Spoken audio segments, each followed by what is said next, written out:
엄마가 요즘 자꾸 깜빡해요.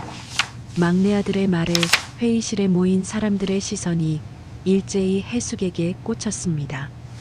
관리소장, 컨설턴트, 유리문 너머 수군거리는 이웃들까지. 어르신, 이런 금융상품은 판단이 어려우시잖아요.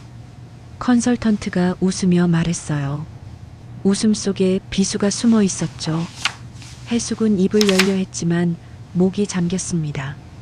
50년을 성실하게 살아온 시간이 한 문장에 지워지는 순간이었어요. 주택연금은 손해입니다. 프린트 용지가 흔들렸습니다. 해숙은 가계부를 꺼냈지만 눈물이 먼저 흘렀어요. 설명보다 모욕이 빠른 법이었죠. 그들은 몰랐습니다. 해숙의 가방 속에 무엇이 들어있는지, 그리고 이 노인이 어떻게 반격할지를. 오늘 이야기 시작하기 전에 구독과 좋아요를 눌러주세요. 영상 제작에 큰 힘이 됩니다. 그럼 이야기 시작하겠습니다. 인천의 겨울바람은 예고 없이 찾아왔습니다. 17층 아파트 유리창을 두드리는 소리가 밤 9시를 넘기자 더 세졌습니다. 정혜숙은 거실 전기장판 온도를 한 칸 올렸다가 다시 원위치로 돌렸습니다. 전기세 고지서가 머릿속을 스쳤거든요. 벽시계는 여전히 멈춰 있었습니다. 남편이 떠난 해 여름부터였죠. 건전지를 갈 생각을 몇 번이나 했지만 그러다 보니 7년째입니다. 시계 바늘은 오후 2시 40분을 가리킨 채 그대로였습니다. 그 시간이 그녀에게 어떤 의미였는지는 아무도 물어본 적이 없었습니다. 해숙은 소파에 앉아 휴대폰을 들었습니다. 아파트 단지 엄마들 단톡방에는 손주 사진이 끊임없이 올라왔습니다. 돌잔치 한복 입은 아기, 유치원 발표에 나온 아이들, 중학교 시상식 인증샷까지. 채팅방 알림은 99+를 찍었지만 그녀의 개인 메시지함은 조용했습니다. 그래도 그녀는 스크롤을 내렸습니다. 남의 손주 얼굴을 보는 게 외로운 건지 위안이 되는 건지 스스로도 잘 몰랐습니다. 다만 이 불빛 속에 사람이 있다는 것만으로도 밤이 조금 덜 길어지는 것 같았어요. 오전에 큰아들한테서 전화가 왔었습니다. 엄마, 이번 명절은 집에서 쉴게요. 애들도 피곤해하고 왕복 6시간 운전하면 3일이 끝이잖아요. 익숙한 말투였습니다. 작년에도 들었고 재작년에도 들었던 목소리였죠. 해숙은 그래, 그럼 푹 쉬어라고 대답했습니다.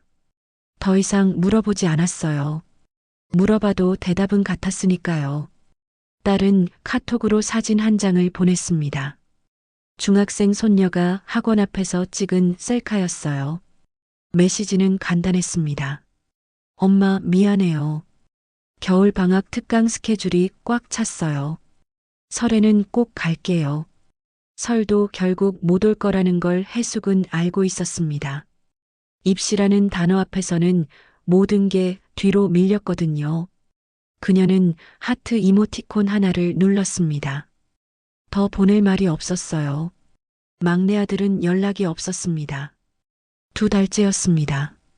전화를 걸면 받지 않고 문자는 익십이었죠. 창업한다고 나간 뒤로 그랬습니다. 해숙은 아들의 프로필 사진을 한참 들여다봤습니다. 3년 전 가족 사진이었어요. 그때는 다들 웃고 있었습니다. 그래도 그녀는 장을 봤습니다. 오후 3시 단지 앞 마트에 갔습니다. 김새 묶음, 떡국떡 2봉지, 잡채 재료를 카트에 담았어요. 혹시라는 단어가 장바구니를 무겁게 했습니다. 혹시 큰애가 마음을 바꿔서 오면, 혹시 막내가 갑자기 문을 두드리면. 계산대를 지나며 옆줄 아주머니와 눈이 마주쳤습니다. 그분도 카트에 명절 재료를 가득 담고 있었어요. 해숙은 인사를 건넸고 상대는 환하게 웃었습니다. 우리 아들 가족이 내일 오거든요. 손주들이 잡채를 워낙 좋아해서요. 해숙은 고개를 끄덕였습니다. 좋으시겠어요라고 말했지만 목소리가 잘 나오지 않았습니다. 집으로 돌아오는 길 엘리베이터 안에서 이웃들을 마주쳤습니다. 10층에 사는 김 씨 부부는 커다란 보온 가방을 들고 있었어요. 아마 딸네 집으로 가는 길인 듯 했습니다. 문이 닫힐 때 김치찌개 냄새가 희미하게 퍼졌습니다. 따뜻한 집의 냄새였어요. 해숙은 17층에서 내렸습니다. 긴 복도를 걸어 현관문을 열었어요. 불을 켜자 텅 빈 거실이 나타났습니다. 남편 영정 앞 국화꽃이 시들어 있었습니다. 내일 갈아줘야겠다고 생각했습니다. 저녁은 간단하게 먹었습니다. 냉장고에 남은 김치와 계란 후라이, 밥 한 공기. 텔레비전을 켰지만 무슨 내용인지 귀에 들어오지 않았어요. 그저 소리가 있다는 게 중요했습니다. 말소리가 있으면 혼자가 아닌 것 같았거든요. 설거지를 마치고 방으로 들어갔습니다. 침대 옆 서랍에서 오래된 노트를 꺼냈어요. 남편이 떠난 해부터 쓴 가계부였습니다. 병원비, 장례비, 매달 나가는 관리비와 공과금이 빼곡하게 적혀 있었죠. 노트를 넘기다가 마지막 쪽에 멈췄습니다. 형광펜으로 밑줄 친 단어 하나. 주택연금. 석 달 전 경로당에서 봉사하다 들은 얘기였어요. 집을 담보로 매달 돈을 받는 제도. 옆에는 동사무소 전화번호가 적혀 있었습니다. 해숙은 한참을 그 글자를 바라봤습니다. 이 집은 남편과 30년을 산 곳이었어요. 아이들이 자란 곳이고 웃음과 눈물이 스며든 공간이었죠. 그런데 이제는 너무 넓었습니다. 혼자 살기엔 방이 3개나 필요 없었어요. 기다림도 체력이야. 해숙은 혼잣말을 했습니다. 목소리가 작았지만 고요한 방 안에서는 또렷하게 들렸어요. 내 체력은 많이 달았네. 다음에, 다음에, 다음에. 그 말들이 쌓여서 지금의 빈자리가 되었습니다. 아이들은 나쁜 사람들이 아니었어요. 다들 바빴고 사정이 있었죠. 장거리 운전, 맞벌이, 아이 학원. 모두 이해할 만한 이유들이었습니다. 하지만 이해한다고 해서 외로움이 사라지는 건 아니었어요. 바람소리가 또 창을 두드렸습니다. 해숙은 노트를 덮으려다가 손을 멈췄습니다. 주택연금이라고 쓴 포스트잇이 반쯤 떨어져 책상 밑으로 미끄러졌거든요. 그녀는 천천히 허리를 굽혔습니다. 무릎이 뻐근했지만 참았어요. 바닥에 포스트잇을 집어들었습니다. 노란색 종이가 손에 쥐어졌을 때 뭔가 작은 결심 같은 게 가슴속에서 움직이는 것 같았습니다. 해숙은 그 쪽지를 노트에 다시 붙이지 않았습니다. 대신 가슴 주머니에 조심스럽게 넣었어요. 언제 꺼내볼지는 몰랐지만 일단 가까이 두고 싶었습니다. 전기장판을 끄고 이불을 덮었습니다. 천장을 보니 낡은 조명에 먼지가 앉아 있었어요. 청소해야겠다고 생각했지만 내일로 미뤘습니다. 평범한 밤이었습니다. 특별한 일도 큰 사건도 없었어요. 그저 한 사람이 혼자 잠드는 밤이었죠. 하지만 가슴 주머니 속 노란 쪽지는 그곳에 있었습니다. 작고 가벼웠지만 분명히 존재했어요. 바람은 계속 불었고 시계는 여전히 멈춰 있었습니다. 명절 아침은 유난히 밝았습니다. 해숙은 새벽 5시에 눈을 떴어요. 잠이 오지 않았거든요. 어제 밤부터 마음속에서 무언가가 꿈틀거렸습니다. 그럼 내가 갈게. 혼잣말이었지만 목소리는 단단했어요. 해숙은 이불을 걷고 일어났습니다. 옷장에서 제일 깨끗한 외출복을 꺼냈죠. 남색 패딩과 회색 바지. 남편 장례식 이후로 가장 신경 써서 옷을 골랐습니다. 세수를 하고 머리를 빗었어요. 거울 속 얼굴이 어제보다 조금 달라 보였습니다. 기대라는 게 사람 표정을 바꾸는구나 싶었어요. 가방에 지갑과 휴대폰을 넣었습니다. 냉장고 문을 열어 어제 산 귤 5개를 꺼냈죠. 비닐봉지에 담으니 손에 들기 딱 좋았어요. 손주들이 좋아하겠지라고 중얼거렸습니다. 현관문을 나서며 뒤돌아봤어요. 거실 탁자 위에 놓인 잡채 재료가 보였습니다. 가져갈까 망설였지만 그만뒀어요. 깜짝 방문인데 너무 짐을 많이 들고 가면 부담스럽겠다 싶었거든요. 인천역까지는 버스로 15분이었습니다. 아침 공기가 차가웠어요. 하늘은 맑았지만 바람이 매서웠습니다. 해숙은 목도리를 더 꽉 감았어요. 급행표를 끊었습니다. 서울역까지 1시간. 거기서 지하철로 갈아타면 큰아들네 집까지 2시간이면 충분했죠. 계산이 금방 끝났어요. 오전 11시쯤 도착하겠다 싶었습니다. 기차 안은 한산했어요. 명절이라 대부분 전날 이동했겠죠. 해숙은 창가 자리에 앉아 귤 봉지를 무릎 위에 올려놓았습니다. 밖으로 풍경이 빠르게 지나갔어요. 공단지대, 아파트 단지, 한강 다리. 외할머니. 옆 좌석에서 어린아이의 목소리가 들렸습니다. 3살쯤 돼 보이는 남자아이가 할머니 손을 잡고 웃고 있었어요. 할머니는 아이 머리를 쓰다듬으며 무언가를 속삭였죠. 아이가 깔깔 웃었습니다. 해숙은 고개를 돌렸어요. 창밖을 보는 척했지만 가슴이 먹먹했습니다.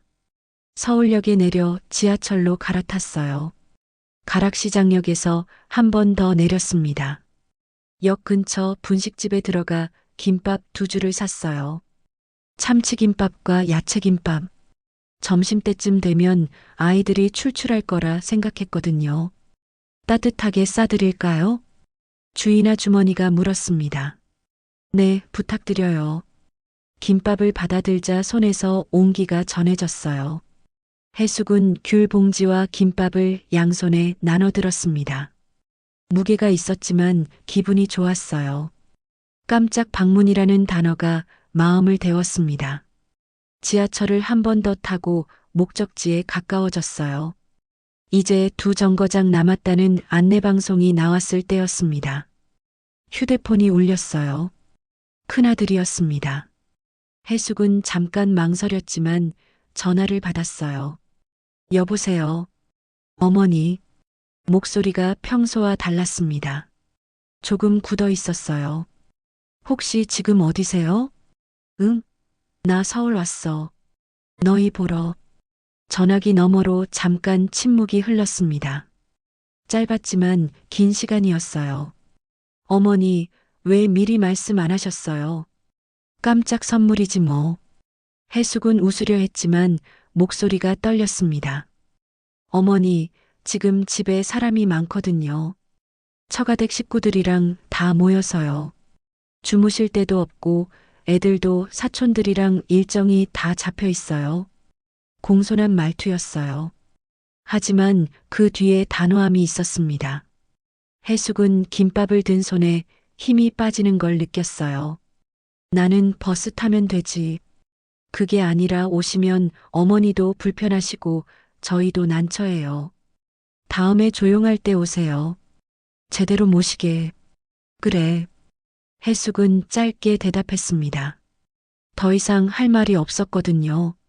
그럼 조심히 들어가세요. 죄송해요, 어머니. 전화가 끊어졌어요. 손에서 비닐봉지가 미끄러졌습니다.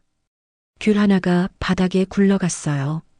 옆자리 승객이 주워줬지만 해숙은 고맙다는 말도 제대로 못했습니다. 다음 정거장에서 내렸어요. 계단을 올라 반대편 승강장으로 갔습니다. 서울역 방향 전광판을 멍하니 바라봤죠. 터미널 대합실로 향했습니다. 인천행 버스표를 끊으려 했지만 매진이었어요. 다음 차는 1시간 뒤였습니다. 플라스틱 의자에 앉아 기다렸어요. 주변엔 가족 단위 승객들이 가득했습니다. 할머니 손을 잡은 아이, 캐리어를 끄는 며느리, 외할머니 하고 달려드는 손주. 해숙은 김밥을 꺼냈습니다. 식어 있었어요. 한 입 베어 물었는데 밥알이 뭉쳐 있었습니다. 씹으려 해도 목으로 넘어가지 않았어요. 속은 비어 있었습니다. 참치도 야채도 적었죠. 귤 하나를 까먹었어요. 신맛이 강했습니다. 달지 않았어요. 1시간이 지나고 버스에 올랐습니다. 뒷자리에 앉아 창밖을 봤어요. 서울 시내를 벗어나 고속도로에 진입했습니다. 해가 중천에 떠 있었지만 차 안은 어두웠어요. 인천 아파트에 도착한 건 오후 4시였습니다. 엘리베이터를 타고 17층으로 올라갔어요. 거울 속 얼굴이 낯설었습니다. 아침에 봤던 그 얼굴이 아니었어요. 현관문을 열고 들어섰어요. 불을 켰지만 집은 여전히 어두웠습니다. 냉장고 문을 열었어요. 어제 사둔 잡채 재료가 그대로 있었습니다. 김, 떡국떡, 당면, 시금치. 손으로 만져보니 차갑게 식어 있었어요. 냉장고 불빛이 얼굴을 비쳤습니다. 해숙은 냉장고 문을 닫고 거실로 나왔어요. 소파에 앉아 한참을 가만히 있었습니다. 벽시계는 여전히 2시 40분을 가리키고 있었죠. 문제는 감정이 아니었어요. 외로움, 서운함, 그런 게 아니었습니다. 문제는 생활이었어요. 난방비, 약값, 관리비. 매달 나가는 돈이 있었고 들어오는 건 적었습니다. 기다림은 비용이 되고 있었어요. 해숙은 침대 옆 서랍을 열었습니다. 어제 봤던 노트를 꺼냈어요. 마지막 장을 폈습니다. 형광펜으로 밑줄 친 주택연금이라는 단어. 그 옆에 적어둔 동사무소 전화번호를 손가락으로 짚었어요. 노트를 탁자 위에 펼쳐놓았습니다. 이 작은 결정이 내일을 바꿀지도 몰랐어요. 그때였습니다. 현관 문틈으로 종이 한 장이 밀려 들어왔어요. 광고지였습니다. 해숙은 그걸 집어들었어요. 주택담보대출, 무한대출 가능, 빠른 승인, 당일 송금. 빨간 글씨가 눈에 확 들어왔습니다. 과한 문구들이 빽빽했어요. 전화번호가 3개나 적혀 있었죠. 해숙은 그 종이를 노트 위에 올려놓았습니다. 형광펜으로 친 주택연금 글자와 광고지의 주택담보대출 글자가 겹쳐 보였어요. 무언가 잘못된 느낌이 들었습니다. 이건 단순한 일이 아니야. 작게 중얼거렸지만 목소리가 떨렸어요. 방 안은 조용했어요. 바람 소리만 창문을 두드렸습니다. 해숙은 광고지를 들여다봤어요. 빨간 글씨가 흔들려 보였습니다. 탁자 위엔 노트와 광고지가 나란히 놓여 있었어요. 두 종이 사이에 뭔가 보이지 않는 선이 그어진 것 같았습니다. 해숙은 한참을 그 두 종이를 번갈아 봤어요. 가슴 속에서 불안이 차올랐습니다. 평범한 명절 오후였어요. 하지만 뭔가 시작된 것 같았습니다. 명절이 지나고 사흘째 되는 날, 해숙은 동사무소를 찾았습니다. 오전 10시였어요. 창구 직원은 친절했습니다. 주택연금 상담하시려고요? 네. 해숙은 준비해간 서류를 내밀었어요. 등기부등본, 신분증, 통장 사본. 직원이 서류를 훑어봤습니다. 혼자 사시죠? 배우자분은 돌아가셨고요. 네, 7년 됐어요. 자녀분들은요? 셋 있는데 다 출가했습니다. 직원은 고개를 끄덕이며 계산기를 두드렸어요. 잠시 후 종이를 내밀었습니다. 이 정도 나오실 것 같아요. 매달 이만큼씩 평생 받으시는 거예요. 집은 그대로 사시고요. 숫자를 보니 마음이 놓였습니다. 관리비, 공과금, 약값을 내고도 남을 금액이었어요. 해숙은 천천히 고개를 끄덕였습니다. 신청하겠습니다. 좋은 선택이세요. 요즘 혼자 사시는 어르신들 많이 하시거든요. 서류 작성에는 30분이 걸렸어요. 도장을 찍을 때 손이 조금 떨렸지만 괜찮았습니다. 이건 내 생활을 지키는 일이라고 스스로에게 말했어요. 한 달 안에 승인 나오면 연락드릴게요. 감사합니다. 동사무소를 나오니 바람이 불었어요. 차가웠지만 걸음은 가벼웠습니다. 3주가 지났어요. 첫 입금일이었습니다. 해숙은 아침 일찍 은행 앱을 열어봤어요. 통장에 돈이 들어와 있었습니다. 정확한 금액이었죠. 이제 괜찮겠다. 중얼거리며 휴대폰을 내려놓았어요. 그때 전화가 울렸습니다. 막내 아들이었어요. 2달 만이었습니다. 해숙은 놀라서 전화를 받았어요. 여보세요, 막내야. 엄마. 목소리가 날카로웠습니다. 평소와 달랐어요. 등기부에 담보 잡힌 게 뭐예요? 해숙은 잠깐 숨이 멎었습니다.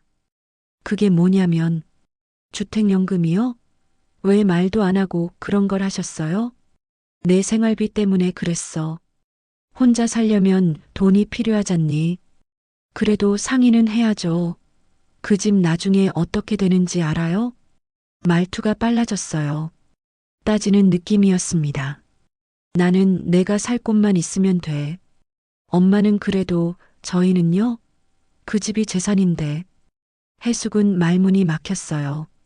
아들은 숨을 한 번 크게 쉬고 말을 이었습니다. 제가 아는 분이 있어요. 이쪽 전문가거든요. 이틀 뒤에 모시고 갈게요. 일단 얘기 좀 들어보세요.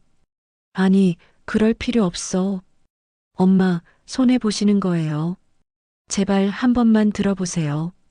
전화가 끊어졌어요. 해숙은 휴대폰을 쥔 채 한참을 앉아 있었습니다. 손이 떨렸어요. 이틀 뒤 오후 2시 초인종이 울렸습니다. 막내 아들과 낯선 남자가 서 있었어요. 남자는 30대 중반쯤 돼 보였습니다. 정장 차림에 서류 가방을 들고 있었죠. 어머니, 안녕하세요. 남자가 먼저 인사했어요. 명함을 건넸습니다. 번쩍이는 영문 상호가 적혀 있었어요. 글로벌 퍼낸스 컨설팅. 한글로는 김태준 이사라고 적혀 있었습니다. 들어오세요. 해숙은 2사람을 거실로 안내했어요. 차를 내왔지만 아무도 마시지 않았습니다. 김태준은 서류 가방에서 태블릿을 꺼냈어요. 화면을 켜서 해숙에게 보여줬습니다. 어머니, 주택연금은 솔직히 손해세요. 그래요? 네. 지금 받으시는 금액, 이거 은행이 집값의 절반도 안 쳐주는 거거든요. 우리 상품으로 하시면 당장 목돈을 받으실 수 있어요. 필요하실 때 쓰시고요. 태블릿 화면엔 그래프가 떴어요. 빨간 선과 파란 선이 교차했습니다. 해숙은 잘 이해되지 않았지만 고개를 끄덕였어요. 연금은 효율이 떨어져요. 우리 상품이 훨씬 유리하죠. 막내 아들이 옆에서 거들었습니다. 엄마, 이분 말씀 들어보세요. 저도 여러 군데 알아봤는데 여기가 제일 좋더라고요. 해숙은 잠깐 2사람을 번갈아 봤어요. 그러고는 조용히 일어났습니다. 침대 옆 서랍을 열어 작은 녹음기를 꺼냈어요. 남편이 쓰던 물건이었습니다. 거실로 돌아와 탁자 위에 녹음기를 놓았어요. 빨간 불이 들어왔습니다. 김태준의 얼굴이 굳었어요. 왜 녹음을 하시는 거예요? 내가 나이가 많아서 말이야. 한 번 들으면 잊어버려요. 나중에 다시 들으려고요. 해숙은 담담하게 말했습니다. 옆에 놓인 남편의 볼펜을 집어들었어요. 김태준은 잠깐 막내를 쳐다봤습니다. 막내는 눈을 피했어요. 어머니, 저희 상품은 법적으로 문제 없어요. 녹음하실 필요까지는. 괜찮아요. 계속하세요. 해숙은 볼펜 뚜껑을 열었습니다. 노트를 펼쳤어요. 김태준은 말을 이어갔지만 목소리가 조금 빨라졌습니다. 대출 한도가 높고요. 이자도 생각보다 낮아요. 당장 현금이 필요하실 때 유용하죠. 나는 당장 현금이 필요 없어요. 해숙은 고개를 저었습니다. 그래도 나중을 대비하셔야죠. 병원비 같은 거요. 병원비는 지금 받는 걸로 충분해요. 어머니, 좀 더 생각해 보세요. 생각 다 했어요. 해숙은 녹음기를 끄고 서랍에 넣었어요. 그러고는 김태준을 똑바로 봤습니다. 나는 지금 방법으로 할 거예요. 이미 결정했고요. 막내 아들이 얼굴을 붉혔습니다. 엄마, 왜 이러세요? 이분이 먼 길 오셨는데. 내가 부른 적 없어. 그래도 가족인데 상의 좀 하시죠. 목소리가 커졌어요. 해숙은 입술을 깨물었습니다. 상의는 내가 먼저 했어야 했나? 명절에 안 온 건 누군데? 그건 그거고 이건 이거잖아요. 뭐가 달라? 막내는 한참을 말이 없었어요. 그러다 입을 열었습니다. 우리한테 한 푼도 안 남길 거예요? 목소리가 떨렸습니다. 분노와 서운함이 섞여 있었어요. 해숙은 대답하지 않았습니다. 김태준이 일어섰어요. 오늘은 이만 가보겠습니다. 명함 두고 가니까 생각 바뀌시면 연락 주세요. 막내도 따라 일어났어요. 현관으로 가다 뒤돌아봤습니다. 엄마, 진짜 후회하실 거예요. 문이 닫혔습니다. 해숙은 소파에 주저앉았어요. 손이 떨렸습니다. 그날 저녁 휴대폰에 알림이 떴어요. 가족 단톡방이었습니다. 큰아들이 메시지를 올렸어요. 어머니, 주택연금 하신 거 들었어요. 적어도 상의는 해야 하는 거 아닌가요? 이어서 딸의 메시지가 올라왔습니다. 저도 막내한테 들었어요. 왜 혼자 결정하세요? 저희도 알 권리 있잖아요. 며느리들도 가세했어요. 명절 때 오시라고 하셨으면 이런 얘기 나눌 수 있었을 텐데요. 가족이 뭔지 다시 생각해 보세요. 메시지가 쌓여갔습니다. 해숙은 답장을 쓰려고 키보드를 켰어요. 내 생활을 내가 꾸리는 일. 문장을 다 쓰고 손가락을 멈췄습니다. 전송 버튼을 누르지 않았어요. 지우고 다시 썼습니다. 너희들은 바쁘다며 안 왔잖아. 이것도 지웠어요. 뭘 써도 싸움만 커질 것 같았습니다. 결국 아무것도 보내지 않았어요. 휴대폰을 무음으로 설정하고 탁자 위에 놓았습니다. 밤이 왔어요. 해숙은 거실 불을 껐습니다. 창밖으로 바다가 보였어요. 칠흑같이 어두웠습니다. 가로등 불빛만 희미하게 물결을 비췄죠. 휴대폰 화면이 켜졌다 꺼졌다 반복했어요. 부재중 전화 알림이 떴습니다. 부재중 7. 벨소리는 조용했어요. 하지만 마음은 시끄러웠습니다. 양심과 생존이 부딪혔어요. 해숙은 소파에 앉아 무릎을 꼭 껴안았습니다. 남편 영정 앞 국화꽃이 또 시들어 있었어요. 고립이 시작되고 있었습니다. 어둠 속에서 해숙은 혼자였어요. 창밖 바람 소리만 들렸습니다. 일주일 뒤 막내에게서 문자가 왔습니다. 내일 오후 2시 단지 커뮤니티 센터로 오세요. 제대로 설명 들으셔야 해요. 해숙은 답장하지 않았어요. 하지만 다음 날 2시가 되기 10분 전 그녀는 엘리베이터를 탔습니다. 1층으로 내려가 복도를 지나 커뮤니티 센터 앞에 섰어요. 유리문 너머로 막내와 김태준이 보였습니다. 그리고 관리소장도 함께 있었어요. 테이블 위엔 서류가 펼쳐져 있었죠. 해숙은 문을 열고 들어갔습니다. 어머니, 앉으세요. 막내가 의자를 가리켰어요. 해숙은 천천히 앉았습니다. 관리소장이 어색하게 웃으며 인사했어요. 안녕하세요, 정혜숙님. 네. 김태준이 서류를 정리하며 입을 열었습니다. 오늘 이렇게 모신 건요. 어르신께서 혼자 결정하시기엔 이게 너무 큰 문제라서 그래요. 내가 혼자 결정할 수 없는 일인가요? 물론 법적으로는 가능하죠. 근데 어르신, 솔직히 이런 금융상품은 판단이 어려우시잖아요. 웃음이 섞인 목소리였어요. 하지만 그 속엔 비수가 숨어 있었습니다. 관리소장이 거들었습니다. 요즘 어르신들 사기도 많이 당하시고 그러니까요. 자녀분이 걱정하시는 것도 당연하죠. 회의실 유리문 너머로 몇몇 이웃이 지나가다 안을 들여다봤어요. 12층에 사는 박 씨 부부, 9층 김 씨 아주머니. 호기심 어린 얼굴들이었습니다. 막내가 말했어요. 엄마가 요즘 자꾸 깜빡하세요. 전화 걸면 같은 얘기 반복하시고요. 해숙은 숨이 막혔습니다. 몇십 년을 성실하게 살아온 시간이 한 문장에 지워지는 느낌이었어요. 나는 멀쩡해. 그렇게들 다 말씀하시죠. 김태준이 웃으며 고개를 저었습니다. 어르신, 저희가 도와드리려는 거예요. 주택연금은 정말 손해거든요. 그는 프린트 용지를 흔들었어요. 빨간 동그라미와 화살표가 가득한 그래프였습니다. 이 자료 보세요. 어르신 같은 경우는 우리 상품이 훨씬 유리해요. 해숙은 가방을 열었습니다. 손이 떨렸지만 참았어요. 가계부를 꺼냈습니다.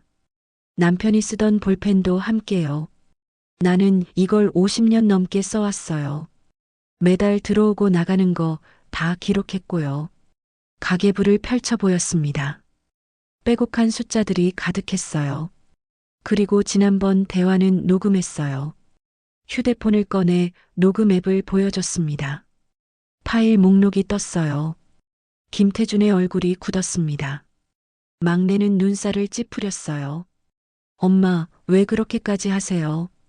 내가 멀쩡하다는 걸 보여주려고. 목소리를 높이려 했지만 잘 나오지 않았어요. 목이 잠겼습니다. 물컵을 집어들었어요. 물을 마셨지만 미지근했습니다. 목으로 넘어가지 않았어요. 손등의 혈관이 도드라져 보였습니다. 언제 이렇게 늙었나 싶었어요. 어머니, 진정하세요. 관리소장이 손을 내밀었지만 해숙은 뿌리쳤습니다. 나는 진정해 있어요. 그런데 눈물이 흘렀어요. 말보다 빨랐습니다. 설명하려던 말들이 목구멍에서 엉켰어요. 모욕은 설명보다 빠른 법이었습니다. 유리문 너머 이웃들이 수군거리는 게 보였어요. 입모양으로 저러시네 하는 게 읽혔습니다. 해숙은 가계부를 가방에 넣었어요. 휴대폰도 주머니에 넣었습니다. 의자를 뒤로 밀고 일어섰어요. 나 갈게요. 어머니, 아직 얘기 안 끝났어요. 막내가 팔을 잡으려 했지만 해숙은 피했습니다. 끝났어. 너희가 하고 싶은 말 다 들었으니까. 회의실 문을 열고 나왔어요. 복도에 서 있던 이웃들과 눈이 마주쳤습니다. 그들은 황급히 시선을 피했어요. 해숙은 고개를 들고 걸었습니다. 엘리베이터를 탔어요. 거울이 앞에 있었지만 보지 않았습니다. 볼 수 없었어요. 17층에서 내려 현관문을 열었습니다. 불을 켜지 않았어요. 신발을 벗고 거실 한가운데 섰습니다. 창밖으로 도시의 불빛이 보였어요. 불꽃놀이처럼 반짝이는 빌딩들, 움직이는 차불빛, 모두 흔들려 보였습니다. 해숙은 그 자리에 한참을 서 있었어요. 눈물이 계속 흘렀지만 닦지 않았습니다. 다시 일어서겠다. 속으로만 말했어요. 목소리로 내지 않았습니다. 소리내면 무너질 것 같았거든요. 무릎이 떨렸어요. 소파까지 가서 주저앉았습니다. 어둠 속에서 숨을 고르려 했지만 쉽지 않았어요. 가슴 주머니를 만졌습니다. 포스트잇이 거기 있었어요. 노란 종이의 감촉이 손끝에 닿았습니다. 주택연금이라고 쓴 그 쪽지. 해숙은 천천히 꺼내 들었어요. 어둠 속에서도 글씨가 보이는 것 같았습니다. 떨림이 조금씩 멈췄어요. 창밖 불빛은 여전히 흔들렸지만 손은 더 이상 떨리지 않았습니다. 해숙은 포스트잇을 다시 가슴 주머니에 넣었어요. 그리고 천천히 일어났습니다. 불을 켰어요. 거실이 밝아졌습니다. 남편 영정 앞 국화꽃이 시들어 있었어요. 해숙은 꽃을 갈아주러 부엌으로 갔습니다. 싱크대 아래 화병을 꺼냈어요. 물을 받았습니다. 냉장고에서 새 국화를 꺼내 한 송이씩 꽂았어요. 영정 앞에 놓고 두 손을 모았습니다. 여보, 나 괜찮아요. 작은 목소리였지만 또렷했습니다. 사진 속 남편은 웃고 있었어요. 20년 전 모습이었습니다. 해숙은 고개를 들었어요. 거울을 봤습니다. 눈이 빨갛게 부어 있었지만 눈빛은 달랐어요. 무너졌지만 일어섰습니다. 모욕당했지만 포기하지 않았어요. 결심은 작았습니다. 하지만 분명했어요. 창밖 바람이 다시 유리창을 두드렸습니다. 해숙은 커튼을 닫지 않았어요. 밤을 마주보기로 했습니다. 탁자 위에 가계부를 펼쳤어요. 세 페이지를 넘겼습니다. 오늘 날짜를 적었어요. 그리고 한 줄 더 적었습니다. 새로 시작. 볼펜을 놓고 노트를 덮었어요. 내일이 올 거라는 걸 알았습니다. 그리고 해숙은 준비되어 있었어요. 눈빛이 바뀌어 있었습니다. 해숙은 영정 앞에 앉아 한참을 남편을 바라봤습니다. 사진 속 얼굴이 어제보다 선명하게 보였어요. 7년 전이 떠올랐습니다. 남편의 마지막 해였죠. 그해 겨울, 해숙은 인천 지하철 야간 근무를 마치고 새벽 5시에 집으로 돌아왔어요. 옷을 갈아입고 병원으로 향했습니다. 첫 차를 탔죠. 전철역의 소독약 냄새, 플라스틱 의자의 차가움, 형광등 불빛, 모두 생생했어요. 병실에 들어서면 남편은 깨어 있었습니다. 잠을 못 자는 거였죠. 해숙은 손을 잡아줬어요.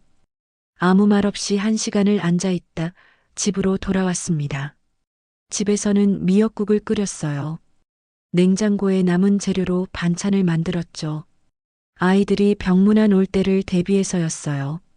하지만 아이들은 바빴습니다. 일주일에 한 번 30분씩 들렀다 갔어요. 전철역 냄새, 병실 소독약 냄새, 집에 국 끓는 냄새. 그 시절은 냄새로 기억됐습니다. 막내의 첫 창업 때도 생각났어요. 5년 전이었습니다. 엄마, 이번엔 진짜 잘 될 것 같아. 조금만 도와줘. 해숙은 300만 원짜리 적금을 깼어요. 만기까지 3달 남았지만 중도 해지했습니다. 은행 직원이 이자 깎인다고 했지만 괜찮다고 했어요. 막내는 고맙다고 했습니다. 성공하면 제일 먼저 갚을게. 문자로 약속이 왔어요. 해숙은 그 문자를 저장했습니다. 지금도 휴대폰 어딘가에 남아있을 거예요. 하지만 돈은 돌아오지 않았습니다. 창업은 실패했고 막내는 또 다른 일을 시작했죠. 큰아들의 전세 보증도 떠올랐어요. 4년 전이었습니다. 해숙은 도장을 찍었어요. 연대 보증일란에 이름을 적었죠. 큰아들은 절대 문제 없다고 했어요. 다행히 문제는 없었습니다.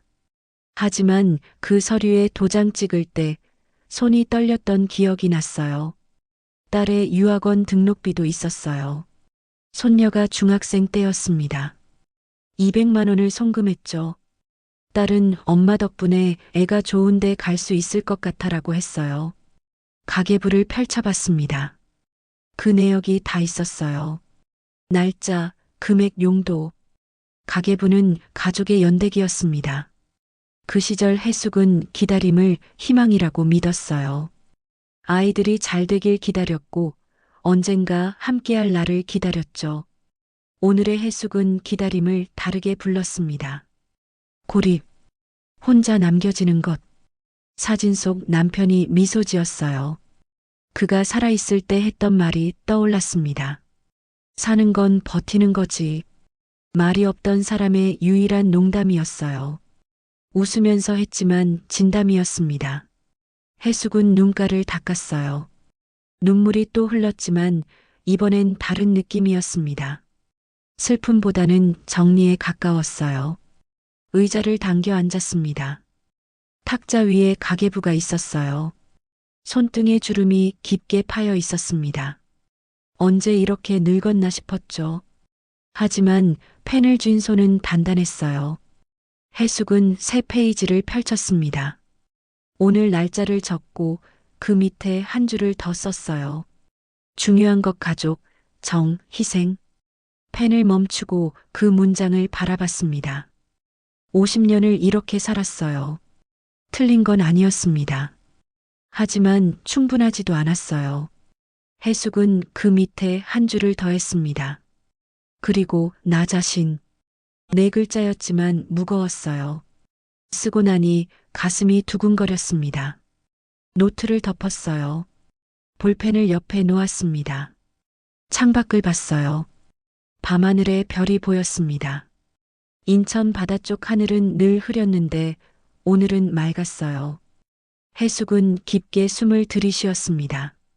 내쉬었어요. 과거는 과거였습니다. 후회는 없었어요. 다만 이제는 달라질 거였습니다. 남편 사진을 한 번 더 봤어요. 그리고 고개를 끄덕였습니다. 여보, 나 이제 나도 챙길 거예요. 대답은 없었지만 괜찮았어요. 해숙은 불을 끄고 침대로 갔습니다. 이불을 덮고 누웠어요. 오늘 밤은 잠이 올 것 같았습니다. 다음 날 아침 해숙은 일찍 일어났습니다. 옷을 갈아입고 가방을 챙겼어요. 가계부와 녹음기, 김태준의 명함을 넣었습니다. 구청은 집에서 버스로 20분 거리였어요. 노년복지상담 창구는 2층에 있었습니다. 젊은 여직원이 친절하게 맞아줬어요. 어떤 상담 필요하세요? 주택연금이랑 대출 관련해서요. 해숙은 그간의 일을 설명했습니다. 주택연금 가입, 막내와 컨설턴트의 방문, 회의실에서의 일까지. 직원은 메모하며 고개를 끄덕였어요. 일단 주택연금은 본인 의사 없이는 절대 해지할 수 없어요. 법으로 보호받는 상품이거든요. 그래요? 네. 그리고 녹취 잘하셨어요. 대출 권유할 때 녹음 보관하는 게 제일 중요하거든요. 직원은 2장의 종이를 건넸습니다. 법률홈 닥터 연락처와 소비자보호센터 번호가 적혀 있었어요. 여기 전화하시면 무료 법률 상담 받으실 수 있어요. 혹시 사기 피해 당하셨다 싶으면 바로 신고하시고요. 해숙은 종이를 받아 가방에 넣었습니다. 그분 명함 좀 보여주시겠어요? 김태준의 명함을 꺼내 보여줬어요. 직원이 컴퓨터로 무언가를 검색했습니다. 잠시만요. 키보드 두드리는 소리가 들렸어요. 1분쯤 지나자 직원의 표정이 굳었습니다. 이 회사 사업자 등록은 되어 있는데요. 대부 중개업 등록이 안 되어 있네요. 그게 무슨 뜻이에요? 대출 중개는 반드시 등록해야 하거든요. 등록 없이 영업하면 불법이에요. 해숙은 숨을 깊이 들이쉬었습니다. 화면 캡처해도 될까요? 당연하죠. 증거로 남기세요. 직원은 화면을 해숙 쪽으로 돌렸어요. 대부 중개업 등록 없음이라는 문구가 선명했습니다. 해숙은 휴대폰으로 사진을 찍었어요. 구청을 나와 아파트 관리사무소로 향했습니다. 소장이 자리에 있었어요. 무슨 일이세요? 사흘 전 회의실 CCTV 열람 신청하려고요. 왜요? 제 권리예요. 열람 신청서 주세요. 목소리가 단호했습니다. 소장은 잠깐 망설이다 서류를 꺼내줬어요. 해숙은 양식을 빠짐없이 작성했습니다. 도장을 찍고 제출했어요. 3일 안에 확인해 드릴게요. 기다리겠습니다. 집으로 돌아와 컴퓨터를 켰어요. 인터넷으로 사업자 조회를 다시 했습니다. 구청 직원이 보여준 화면과 똑같았어요. 스크린샷을 저장했습니다. 그리고 법률홈 닥터에 전화를 걸었어요. 상담사가 친절하게 설명해 줬습니다. 녹취 파일이랑 명함, 사업자 조회 결과 다 보관하세요. 필요하면 경찰 신고도 가능해요. 알겠습니다. 전화를 끊고 휴대폰을 내려다봤어요. 가족 단톡방 아이콘이 보였습니다. 읽지 않은 메시지가 15개였어요. 해숙은 단톡방을 열었습니다. 사진 2장을 올렸어요. 사업자 조회 결과와 법률홈 닥터 상담 확인서, 그리고 짧은 문장을 적었습니다. 이제 내 생활은 내가 정한다. 전송 버튼을 눌렀어요. 1분도 안 돼서 전화가 왔습니다. 막내였어요. 엄마, 그 사진 뭐예요? 보면 알잖아. 그 사람이 무등록이라고요? 너도 몰랐구나. 막내는 한참 말이 없었어요. 엄마, 저도 속은 거예요. 그래. 진짜예요. 저는 몰랐어요. 해숙은 대답하지 않았습니다. 전화를 끊었어요. 이틀 뒤 김태준에게서 문자가 왔습니다. 한번 뵙고 싶습니다. 오해 풀고 싶어요. 해숙은 답장했어요. 커뮤니티 센터 회의실, 내일 오후 2시. 다음 날 김태준이 먼저 와 있었습니다. 막내도 함께였어요. 해숙은 정각에 도착했습니다. 어머니, 막내가 일어섰지만 해숙은 손짓으로 앉으라고 했어요. 그리고 김태준을 봤습니다. 얘기하세요. 어르신, 오해가 있으신 것 같아서요. 오해요? 해숙은 가방에서 휴대폰을 꺼냈어요. 녹음 파일을 재생했습니다. 사흘 전 회의실에서의 대화가 흘러나왔어요. 주택연금은 손해입니다. 우리 상품이 효율적이죠. 김태준의 목소리였습니다. 그는 얼굴이 굳었어요. 이건 상담이었어요. 강요한 적 없어요. 그래요. 해숙은 프린트 용지를 꺼냈습니다. 사업자 조회 결과였어요. 대부 중개업 등록 안 되어 있더라고요. 이것도 상담인가요? 그건 지금 준비 중이에요. 준비 중에 영업하면 불법이래요. 목소리가 차가웠습니다. 김태준은 말을 잃었어요. 막내가 끼어들었습니다. 엄마, 저도 몰랐어요. 진짜 좋은 상품인 줄 알았어요. 내가 알아봤어야지. 죄송해요. 막내는 처음으로 고개를 숙였습니다. 목소리가 떨렸어요. 해숙은 한참을 아들을 바라봤어요.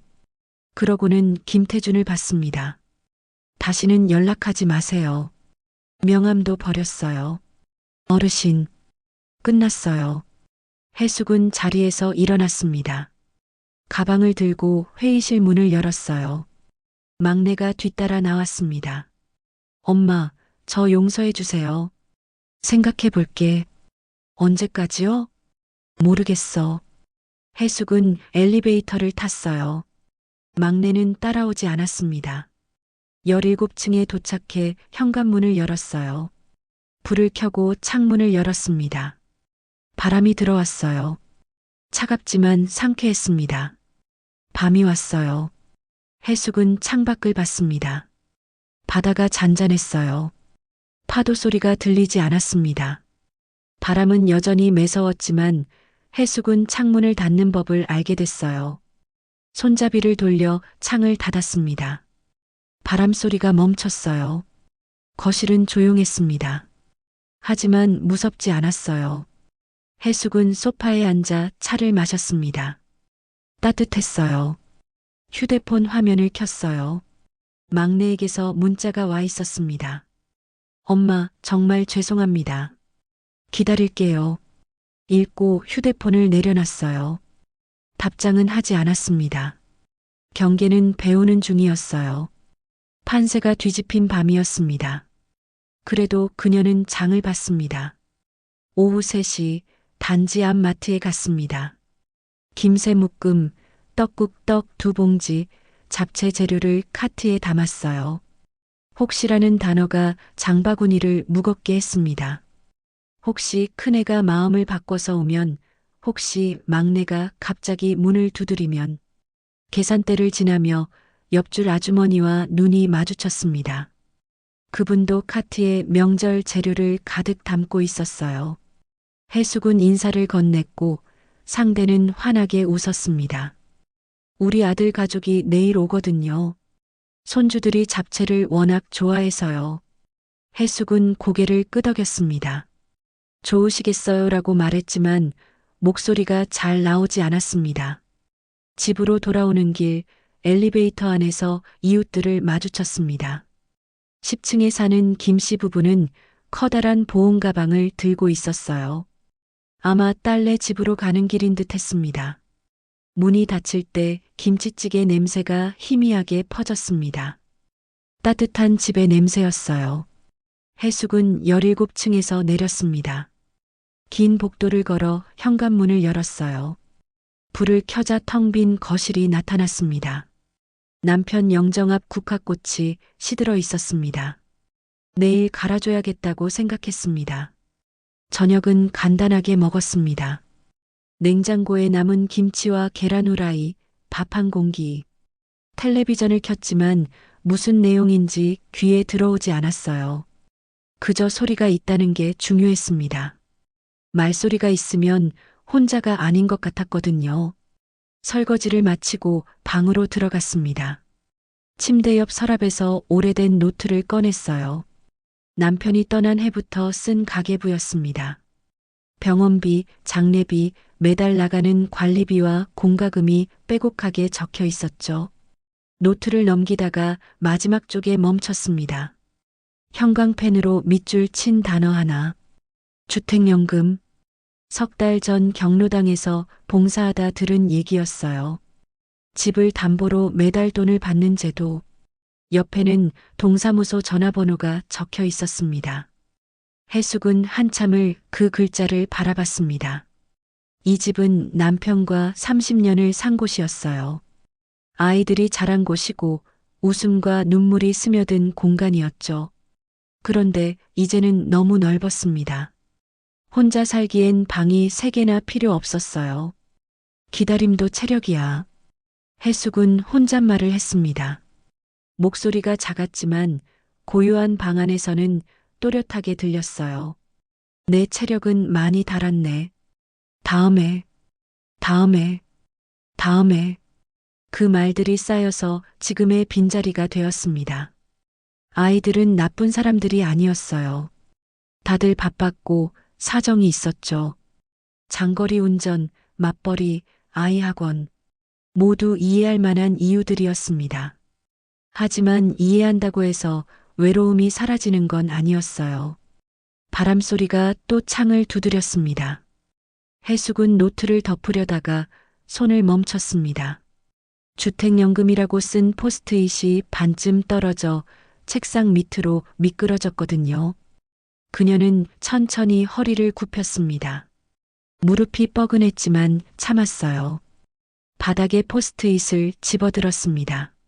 노란색 종이가 손에 쥐어졌을 때 뭔가 작은 결심 같은 게 가슴속에서 움직이는 것 같았습니다. 해숙은 그 쪽지를 노트에 다시 붙이지 않았습니다. 대신 가슴 주머니에 조심스럽게 넣었어요. 언제 꺼내볼지는 몰랐지만 일단 가까이 두고 싶었습니다. 전기장판을 끄고 이불을 덮었습니다. 천장을 보니 낡은 조명에 먼지가 앉아 있었어요. 청소해야겠다고 생각했지만 내일로 미뤘습니다. 평범한 밤이었습니다. 특별한 일도 큰 사건도 없었어요. 그저 한 사람이 혼자 잠드는 밤이었죠. 하지만 가슴 주머니 속 노란 쪽지는 그곳에 있었습니다. 작고 가벼웠지만 분명히 존재했어요. 바람은 계속 불었고 시계는 여전히 멈춰 있었습니다. 일주일 뒤 해숙은 소비자보호원 홈페이지에 접속했습니다. 민원 접수란을 찾아 클릭했어요. 양식을 하나씩 채워나갔습니다. 피해 내용, 상대방 정보, 증거 자료, 녹음 파일과 사업자 조회 화면을 첨부했어요. 제출 버튼을 누르자 접수 완료 메시지가 떴습니다. 구청 민원실에도 전화를 걸었어요. 불법 대부중개 신고하려고요. 증거 자료 있으세요? 네, 명함이랑 녹음 파일, 사업자 조회 결과 다 있어요. 구청으로 방문해 주시면 접수해 드릴게요. 다음 날 오전 해숙은 구청을 찾았습니다. 담당 공무원이 서류를 검토했어요. 이 정도면 충분합니다. 조사 들어갈게요. 얼마나 걸려요? 한 달 정도 보시면 돼요. 집으로 돌아와 단지 관리사무소에 들렀어요. 공지 게시판에 글을 올리고 싶다고 했습니다. 무슨 내용인데요? 불법 대출 중개 사례 공유요. 다른 분들도 조심하셨으면 해서요. 소장이 고개를 끄덕였어요. 좋은 취지네요. 올려주세요. 해숙은 집에서 글을 작성했습니다. A사 용지 한 장 분량이었어요. 상황 설명, 확인 방법, 신고 절차까지 꼼꼼하게 적었습니다. 출력해서 게시판에 붙였어요. 이틀 뒤 이웃들이 말을 걸어왔습니다. 정혜숙님 게시판 글 봤어요. 고생 많으셨네요. 다들 조심하세요. 덕분에 우리도 배웠어요. 한 달 뒤 구청에서 연락이 왔습니다. 김태준이 과태료 처분을 받았다는 내용이었어요. 금액은 500만 원. 아파트 단지 출입도 제한 조치가 내려졌습니다. 해숙은 전화를 끊고 깊게 숨을 내쉬었어요. 가족 문제는 남아 있었습니다. 법으로 해결할 수 있는 게 아니었어요. 마음의 거리로 정리해야 했습니다. 막내에게 문자를 보냈어요. 만나자. 할 얘기 있어. 다음 날 오후 막내가 집을 찾아왔습니다. 얼굴이 수척했어요. 해숙은 차를 내왔습니다. 엄마, 정말 죄송해요. 앉아. 막내는 소파에 앉았어요. 해숙은 종이 한 장을 꺼냈습니다. 이거 읽어봐. 경제적 도움 요청 금지각서라는 제목이 적혀 있었어요. 막내가 종이를 받아 읽었습니다.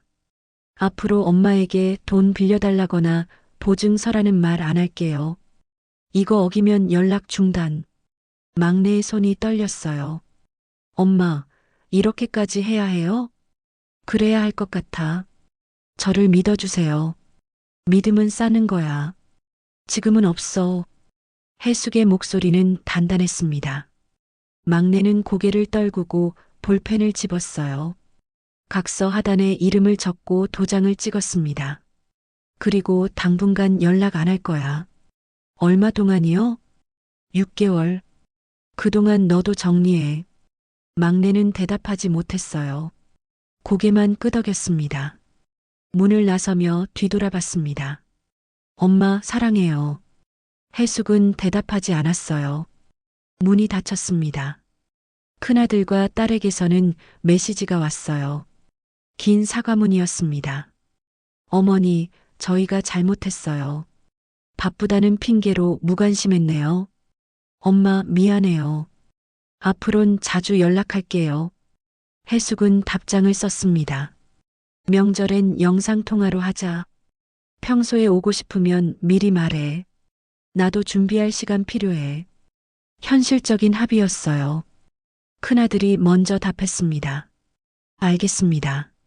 그렇게 할게요. 딸도 답장을 보냈어요. 엄마, 고마워요. 다음 주말에 가도 될까요? 좋아. 토요일 점심 먹고 와. 관계가 완전히 회복된 건 아니었습니다. 하지만 새로운 방식이 생겼어요. 해숙은 주택연금으로 월 생활비를 안정화했습니다. 관리비, 공과금, 약값을 내고도 여유가 있었어요. 작은 적금도 시작했습니다. 경로당에서 봉사하며 혼자 사는 어르신들을 알게 됐어요. 비슷한 처지였습니다. 해숙은 제안했어요. 우리끼리 명절에 모여서 밥 먹으면 어때요? 좋은데요. 저도 찬성이에요. 명절 전날 아파트 커뮤니티룸을 빌렸습니다. 7명이 모였어요. 각자 음식을 하나씩 가져왔습니다. 해숙은 잡채를 만들었어요. 냉장고에 쌓여있던 재료들이 드디어 쓰였습니다. 테이블에 음식을 차렸어요. 김, 떡국, 전, 나물, 잡채. 조촐했지만 따뜻했습니다. 다들 수고하셨어요. 해숙이 말했어요. 어르신들이 웃었습니다. 정혜숙님 덕분에 외롭지 않네요. 고마워요. 식사 후 남은 음식은 나눔 냉장고에 채웠어요. 단지 입구에 있는 투명 냉장고였습니다. 필요한 사람이 가져가는 곳이었죠. 이것도 좋은 일이네요. 그러게요. 해숙은 집으로 돌아왔어요. 거실에 앉아 창밖을 봤습니다. 바다가 보였어요. 저녁 노을이 물들어 있었습니다. 휴대폰이 울렸어요.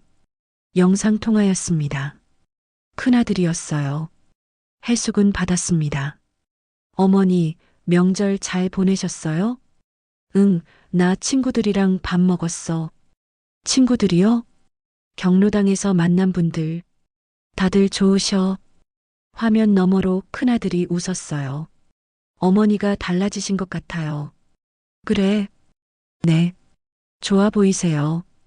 통화를 마치고 휴대폰을 내려놨어요. 해숙은 소파에 기대 앉았습니다. 가슴 주머니를 만졌어요. 포스트잇이 아직 거기 있었습니다. 꺼내서 펼쳤어요. 주택연금이라는 글씨가 발에 있었습니다. 이제는 필요 없는 메모였어요. 하지만 버리지 않았습니다. 서랍에 넣어뒀어요. 기억으로 남기기로 했습니다. 해숙은 기다리는 사람이 아니었어요. 이제는 부르는 사람이었습니다. 관계는 완전히 회복되지 않았어요. 상처도 남아 있었습니다. 하지만 삶의 중심은 자신에게 돌아와 있었어요. 안도가 찾아왔습니다. 동시에 해방감도 왔어요. 창밖 바람이 불었지만 창문은 닫혀 있었습니다. 해숙은 따뜻한 차를 한 모금 마셨어요. 거실은 조용했습니다. 하지만 공허하지 않았어요. 벽시계는 여전히 멈춰 있었습니다. 해숙은 일어나서 시계를 내렸어요. 건전지를 갈기로 했습니다. 내일 마트에 가서 건전지를 사야겠다고 생각했어요. 시간은 다시 흐를 거였습니다. 해숙의 시간이었습니다. 아침 햇살이 부엌으로 들어왔습니다. 해숙은 작은 냄비를 꺼냈어요. 물을 붓고 미역을 넣었습니다. 국간장으로 간을 맞췄죠. 창밖 바다가 밝았어요. 겨울이지만 햇빛이 물결을 반짝이게 했습니다. 해숙은 국을 저으며 바다를 봤어요. 냄비에서 김이 올라왔습니다. 미역국 냄새가 부엌을 채웠어요. 혼자 먹는 아침이었지만 정성을 들였습니다. 밥을 푸고 국을 담았어요. 김치 몇 점을 접시에 올렸습니다. 식탁에 앉아 숟가락을 들었죠. 잘 먹겠습니다. 작게 말하고 한술 떴어요. 따뜻했습니다. 식사 후 가계부를 펼쳤어요. 매일 아침 쓰는 습관이 생겼습니다. 첫 장에 오늘의 한 줄이라는 칸을 만들었어요. 오늘은 이렇게 적었습니다. 내가 나에게 명절을 선물한다. 볼펜을 놓고 창밖을 봤어요. 바다 위로 갈매기가 날고 있었습니다. 큰아들은 약속을 지켰어요. 한 달에 한 번 토요일 오후에 찾아왔습니다. 손주들을 데리고요. 지난주 토요일에도 왔었어요. 아이들이 뛰어다니며 떠들었지만 시끄럽지 않았습니다. 해숙은 간식을 내왔어요. 귤과 사탕이었죠. 할머니, 저 이거 좋아해요. 손녀가 웃으며 사탕을 집었어요. 많이 먹어. 엄마가 하나만 먹으래요. 그럼 하나만. 큰아들은 2시간 있다 갔습니다. 길지도 짧지도 않은 시간이었어요. 딱 좋았습니다. 딸은 일주일에 한 번쯤 들렀어요. 퇴근길에 들러 같이 걷자고 했습니다. 엄마, 바람 쐬러 나가요. 좋지. 아파트 단지를 한 바퀴 돌았어요. 20분 정도 걸렸습니다. 많은 말을 하지 않았지만 괜찮았어요. 엄마, 요즘 좋아 보여요. 그래? 네. 얼굴이 밝아졌어요. 내 덕분이야. 딸이 팔짱을 꼈어요. 해숙은 그 온기가 좋았습니다. 막내는 거리를 두고 있었어요. 6개월 약속을 지키는 중이었습니다. 일주일에 한 번쯤 문자가 왔어요. 엄마, 잘 지내요. 요즘 일 열심히 하고 있어요. 그래. 몸 챙겨. 짧은 대화였지만 충분했습니다. 얽매지지 않는 온도가 적당했어요. 어느 날 오후 해숙은 장을 보고 엘리베이터를 탔습니다. 5층에서 젊은 엄마와 아이가 탔어요. 아이가 해숙을 보더니 달려왔어요. 할머니, 해숙은 한순간 멈췄습니다. 가슴이 철렁했어요. 아이의 얼굴이 손주와 비슷했거든요. 숨을 깊이 들이쉬었어요. 천천히 내쉬었습니다. 그리고 미소 지었어요. 그래, 안녕. 아이가 웃었습니다. 엄마가 미안하다며 아이 손을 잡았어요. 괜찮아요. 엘리베이터가 17층에 도착했어요. 해숙은 내렸습니다. 복도를 걸으며 생각했어요. 그리움은 사라지는 게 아니라 모양을 바꾼다. 가슴속 빈자리는 여전했지만 아프지는 않았습니다. 명절이 다가왔어요. 해숙은 커뮤니티룸을 다시 예약했습니다. 명절 한상 모임 팻말을 만들었어요. 전날 밤 팻말을 정돈하며 생각했습니다.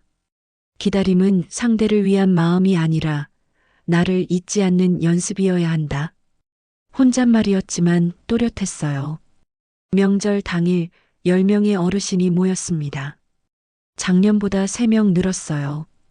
각자 음식을 가져왔습니다. 테이블이 가득 찼어요. 전, 나물, 떡국, 김, 잡채, 식혜까지. 혼자 먹기엔 많고 나누기엔 딱 맞는 양이었습니다. 해숙이 자리에 앉았어요. 어르신들도 둘러앉았습니다. 다들 수고 많으셨어요. 박씨 할머니가 말했어요. 우리 덕분에 외롭지 않네요. 김씨 할아버지가 웃었습니다. 해숙은 숟가락을 들었어요. 다른 어르신들도 숟가락을 들었습니다. 동시에 떴어요. 해숙이 입을 열었습니다. 우리가 우리한테 온 세상은 오늘 이만큼이면 충분해요. 어르신들이 고개를 끄덕였어요. 누군가는 눈시울을 붉혔습니다. 맞아요. 충분해요. 고마워요, 정혜숙님.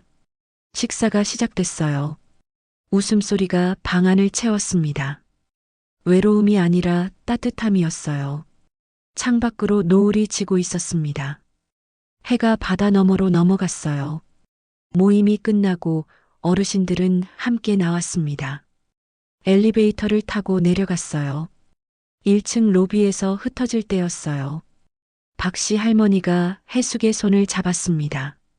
다음에 또 만나요. 그럼요. 손을 가볍게 잡은 채 현관문을 나섰어요. 바람이 불었습니다. 겨울 바람이었지만 차갑지 않았어요. 마음의 난방은 켜져 있었습니다. 해숙은 동 건물로 걸어갔어요. 복도에 노을빛이 들어왔습니다. 주황빛이 벽을 물들였어요. 엘리베이터를 타고 17층으로 올라갔습니다. 거울을 봤어요. 얼굴에 미소가 있었습니다. 집에 들어서니 따뜻했어요. 난방이 켜져 있었거든요. 아침에 나가며 타이머를 맞춰뒀었습니다. 신발을 벗고 거실로 들어갔어요. 벽시계가 똑딱거렸습니다. 어제 건전지를 갈았어요. 시간이 다시 흐르고 있었습니다. 창밖을 봤어요. 바다는 어두워지고 있었지만 불빛들이 반짝였습니다. 도시는 살아 있었어요. 해숙도 살아 있었습니다. 소파에 앉아 가슴 주머니를 만졌어요. 이제 포스트잇은 없었습니다. 필요 없었거든요. 대신 마음속에 새긴 문장이 있었어요. 나는 나를 기다리지 않는다. 나는 나를 산다. 거실 불을 끄고 침대로 갔습니다. 이불을 덮고 누웠어요. 오늘도 잘 살았다고 생각했습니다. 내일도 잘 살 거라고 믿었어요. 바람은 여전히 창을 두드렸지만 해숙은 평온했습니다. 눈을 감았어요. 잠이 왔습니다.